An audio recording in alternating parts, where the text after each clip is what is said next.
ऋषियों ने 80-80 हजार वर्ष तक तप किया, खाने पीने की परवाह नहीं थी, दीमक चढ़ जाती थी उनके शरीरों पर, फिर भी जिंदा रहते थे। त्रेता युग आया तो इंसान के प्राण जो है हड्डी की बजाय मांस में आ गए, और जब त्रेता युग आया तो आदमी के प्राण खून में हो गए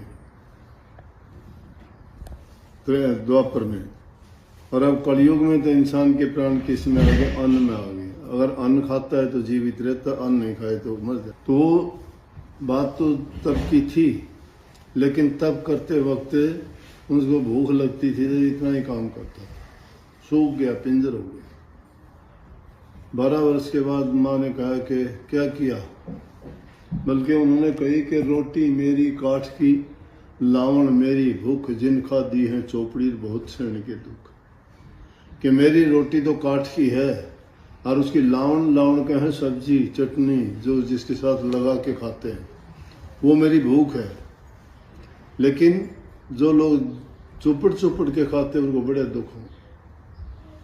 और जब देखा किसी को रोटी खाते हुए फरीद के मन में आई तो उसने कहा कि देख फरीदा चौपड़ी मत ललचावे जी, रूखी सूखी खाए के ठंडा पानी की। वो फरीद था। 12 वर्ष तक तप किया, दीमक चढ़ गई, चिड़ियों ने घोंसले बना लिए। लकड़हारा आया एक, उसने सोचा सूखी लकड़ी है, कुल्हाड़ा मारा, मारते वो दीमक हटी, ऊपर से इंसान निकला। बोला कि वो गलती हो गई। बोला कोई बात नहीं, तेरी और मेरी जो है एक जैसी अवस्था है। तू भी कुछ ढूंढने के लिए आया, मैं भी ढूंढने के लिए आया। तू लकड़ी ढूंढने के लिए, मैं परमात्मा को पाने के लिए आया। वापिस गया, उसने सोचा माँ से बताऊंगा कि इस बार तो रोटी भी नहीं खाई। बोला कैसे गुजरी बेटा? बोला कुछ नहीं खाया, काठ की रोटी थी। बोला लेकिन हासिल क्या हुआ तेरे को? खाली रह गया। दोबारा गया, जा फिर 12 वर्ष भेज दिया। 12-24 वर्ष पहले खत्म कर चुका। उस 12 वर्ष में गया तो बैठ के उन्होंने बड़ा तप किया, बड़ी साधना की, सिद्धियां आ गई सब। जिस चीज में दृष्टि डाली, जो सोचे वही हो जाए, जो बोले जबान से वही हो जाए, जो मन में उसका ख्याल पैदा हो उससे पहले वो चीज हो जाए। उसने सोचा इस बार माँ क्या बहाना लगाएगी, जाके बताऊंगा कि मैं पूरा सिद्ध हो गया, मैंने परमात्मा की शक्ति सब हासिल कर दी। लेकिन ये शक्तियां हासिल करना परमात्मा की प्राप्ति नहीं है। परमात्मा की प्राप्ति करना तो अपने आप को जो है इन सब चीजों से बरी कर लेना है। इनमें तो फंसेंगे तो किसी का भला करेंगे, किसी का बुरा करेंगे। संकल्प और विकल्प जब उठेंगे तो कर्म तो बना ही लेंगे ना। जब कर्म बना लिया तो कर्म फल भी बनेगा उसका। कर्म फल बनेगा तो कर्म फिर भोगेंगे तो हम छूटे कहाँ, फिर बंधेंगे। स्वामी जी महाराज उसको कहते बंधे तुम गाढ़े बंधन आन, कि हम तो बड़े बड़े गाढ़े बंधनों से बंध गए, मजबूत से। तो छूटने का रास्ता क्या? छूटने का रास्ता है कि इन सभी चीजों की ओर तवज्जो देना नहीं, तवज्जो मालिक की ओर देना है, करते जाना है, भूल जाना है। ये सिद्धियां प्राप्त करके भी बड़ा उससे गया, तो ये चीजें तो छोटी मोटी कोई भी प्राप्त कर लेगा। और वो सिद्ध करके दिखा दी। एक औरत ने उसकी आंखें खोल दी। एक दिन शाम के टाइम पे भजन में बैठा था, शाम के टाइम पक्षी आए पेड़ों पे, आके अपने अपनी टहनी ढूंढने लगे कि रात को कौन सी टहनी पे विश्राम करना है। वो आपस में आवाज करने लगे, बात करने से उसका ध्यान भंग हो गया। ध्यान भंग हो गया तो गुस्से में आ गए।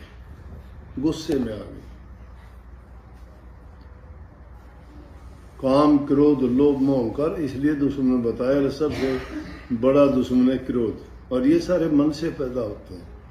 मन को ही काबू करना, मन काबू में नहीं आता, इसीलिए हम इन चीजों में फंसते चले जाते हैं। क्रोध आ गया, क्रोध आते उन चिड़ियों से कहने लगे मर जाओ सब। ध्यान भंग कर दिया मेरा, सब मर गए। सोचा बड़ा पाप कर दिया मैंने, क्या किया। विचार आया कि जब मेरे कहने से मर गई तो मेरे कहने से जिंदा भी हो जाएंगी। बोला सब जिंदा हो जाओ, जिंदा हो गई। चल दिया फिर घर की ओर के। अब तो माँ को जाके कह दूंगा कि मैं जिसको चाहूं उसको मार सकता हूं, जिसको चाहूं जिंदा कर सकता हूं। इसी अभिमान में चलता चलता जब आया, प्यास लगी, एक कुएं पर एक स्त्री पानी भर रही थी। वहां क्या कहने लगा कि पानी पिलाओ। उसने उसकी तरफ देखा और देख के कहने लगी मैं मेरा काम कर लेती हूँ, उसके बाद पानी पिलाऊंगी। उसने पानी निकाला बाल्टी से और बाहर फेंक दिया, उसको पानी नहीं पिलाया।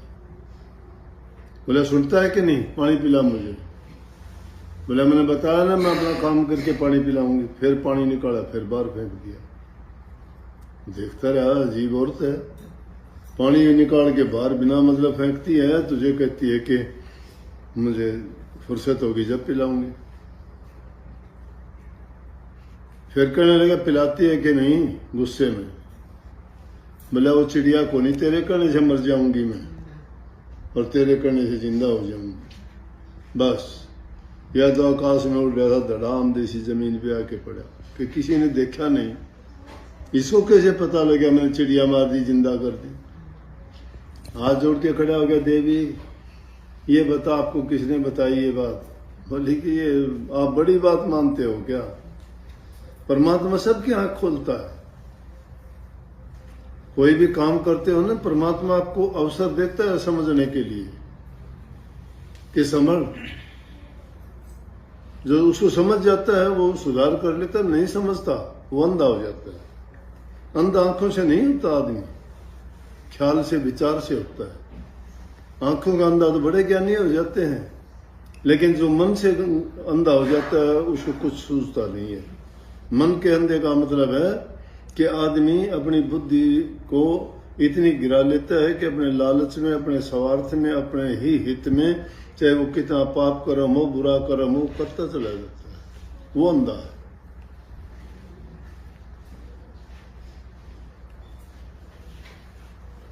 कही है कबीर साहब ने, मन जानत सब बात जानत ही ओगण करे। ये मन सब बातों को जानता है, जानते हुए भी ओगण करता है। काहे की कुशलात हाथ दीप ले कुएं पड़े। वो कुशल कहाँ है, हाथ में तो दीपक ले रखे है, फिर कुएं में पड़ता है। जिसको ज्ञान है, समझ है, विचार ख्याल है, और फिर भी वो पाप कर्म में डूबता चला जाता है, तो सियाना कहाँ है, चतुर कहाँ है। वो तो उस आदमी की तरह से है कि जिसके हाथ में तो दीपक है और फिर भी कुएं में पड़ता है, रोशनी है समझ होते हुए। बस अकल ठिकाने आ गई। बोला देवी कैसे पता लगा, बता दे। बोली ये तो महात्मा जी छोटी मोटी बात है, आप क्यों अभिमान करते हो इनका। बोला ये शक्ति आप में कैसे आई, मैंने तो 36 वर्ष लगा दिए। बोला मेरे पति की सेवा में, पति वर्ता स्त्री।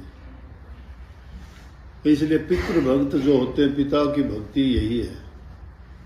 अपना मन पिता में लगा दे, पर पिता शक्ति है, परमात्मा है। अरे तुम ध्यान पत्थर की मूर्ति में लगाते हो जिसमें जी नहीं, ज्ञान नहीं, विचार नहीं, ख्याल नहीं, कोई उपदेश नहीं, कोई संदेश नहीं। उसमें कहां से शक्ति पैदा कर ली, तुम्हारे अपने विचार से कर ली। अपने विचारों की एकाग्रता से पैदा होती है। कहानी तो बहुत लंबी चौड़ी, आगे तक ज्यादा नहीं बताऊंगा, लेकिन अब तो सिर्फ ध्यान की बात थी ना, कि ध्यान अगर करोगे तो आप भी सब कुछ पा सकते हो, कोई कठिन काम नहीं है।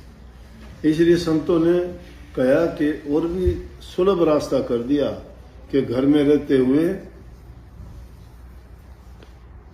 अपने जिम्मेवारियों को निभाते हुए, या नहीं कि जिम्मेवारी छोड़ के बैठ जाए, अपना ध्यान करो, अभ्यास करो, प्रभु को याद करो। मैं इस बात पर जोर देता हूं, सुबह उठते हुए शुक्राना किया करो उस मालिक का बार बार। जब मैं रोटी खाते हो शुक्राना किया करो कि आपने अच्छे दिन दिए, खाना दिया। इंसान जीने के लिए खाना खाता है, जीवन है, और इसको जिंदा रखने के लिए खाना खाते हैं। वो प्रभु की कृपा होती है तो ये इंसान को सब कुछ मिलता है। नहीं तो बिना खाना मिले लोग सड़कों पे सड़के मर जाते हैं। जिनको सब चीजों से परमात्मा ने नवाजा है, फिर वो उनको पाने के बाद गाफिल होकर परमात्मा को भूल जाता, उसकी स्तुति नहीं करता, उसको याद नहीं करता, उसकी महिमा नहीं गाता, तो वो इंसान अपने कर्मों से गिर जाता है। अपने कर्मों को सही बनाने के लिए उसको मालिक को कभी ना भूलो। गाड़ियों पे लिखा देखा हुआ ना, सावधानी हटी दुर्घटना घटी। परमात्मा को भूल जाना सावधानी हट जाना है। और कबीर साहब ने उसको बहुत सुंदर ढंग से इस बात को कहा कि गुरु माथे से उतरे। गुरु को परमात्मा रूप क्यों मानते हैं कि परमात्मा हमने कभी देखा नहीं, हमने गुरु को देखा है। परमात्मा ने हमें कोई चीज आके नहीं बताई कि ये करो या ना करो। गुरु ने हमें बताया है कि ये गलत है, ये सही है, इसका करने से तुम्हें अच्छा फल मिलेगा, ये करने से तुम्हें पाप लगेगा, भक्ति करने से तुम्हारी मुक्ति होगी, तुम्हारा जीवन संवरेगा। इसलिए किसको याद करो? गुरु को याद करो। गुरु को ऊंचा पद इसीलिए दिया गया है। तो कहा कि गुरु माथे से उतरे। माथे से उतरने का मतलब है कि गुरु की याददाश्त अगर तुमने भुला दी, जिस पल तुमने सोच लिया कि भाई गुरु नाम ज्ञान को भी कहते हैं, वो ज्ञान अगर भूल गए तो समझ लो कि आप गलती में फंस गए। इस तो कही है कि गुरु माथे से उतरे शब्द बेहुना हो, तो परमात्मा से दूर चला जाता है। और ताको क्या हालत होती है, फिर ताको काल घसीट से बचा न सके कोई, तो वो काल की जकड़ में आ जाता, उसको कोई बचाने वाला नहीं है। इसलिए मालिक को कभी ना भूलो। सारे काम करते हुए उसको सबसे पहले याद करो। सोते जागते अरे भक्ति नहीं कर सकते ना किया करो, लेकिन मेरी एक बात मान लो कि सुबह उठते ही कम से कम उठते ही याद किया करो कि हमारे विचार शुद्ध रखना, हमारे से कोई बुरा काम ना हो जाए, हम के साथ अच्छा बर्ताव करें और मालिक सबको खुशी दे, शांति दे। मैं कहता हूँ ये विचार बोल के और तुम ये परमात्मा से प्रार्थना करोगे, वो सुनता है, लेकिन हम पुकारते नहीं। पुकारोगे सुनता है। पत्थर की मूर्ति भी सुनती है। मंदिरों में जाके उनको सुनाने लग रहे, रोने लग रहे, उनके आगे जाके अपने दुख उनसे मांगने लग रहे, सब कुछ है, वो क्यों नहीं सुनेगा? तो सच्चे मन से मांगा करो। और सुबह के टाइम पर जब किसी शुभ इंसान का, शुभ चीज का, परमात्मा का नाम लेके किसी काम की शुरुआत करोगे, तुम्हारा दिन भी अच्छा गुजरेगा, पूरा जीवन ही अच्छा होगा। सबको बहुत बहुत राधा स्वामी।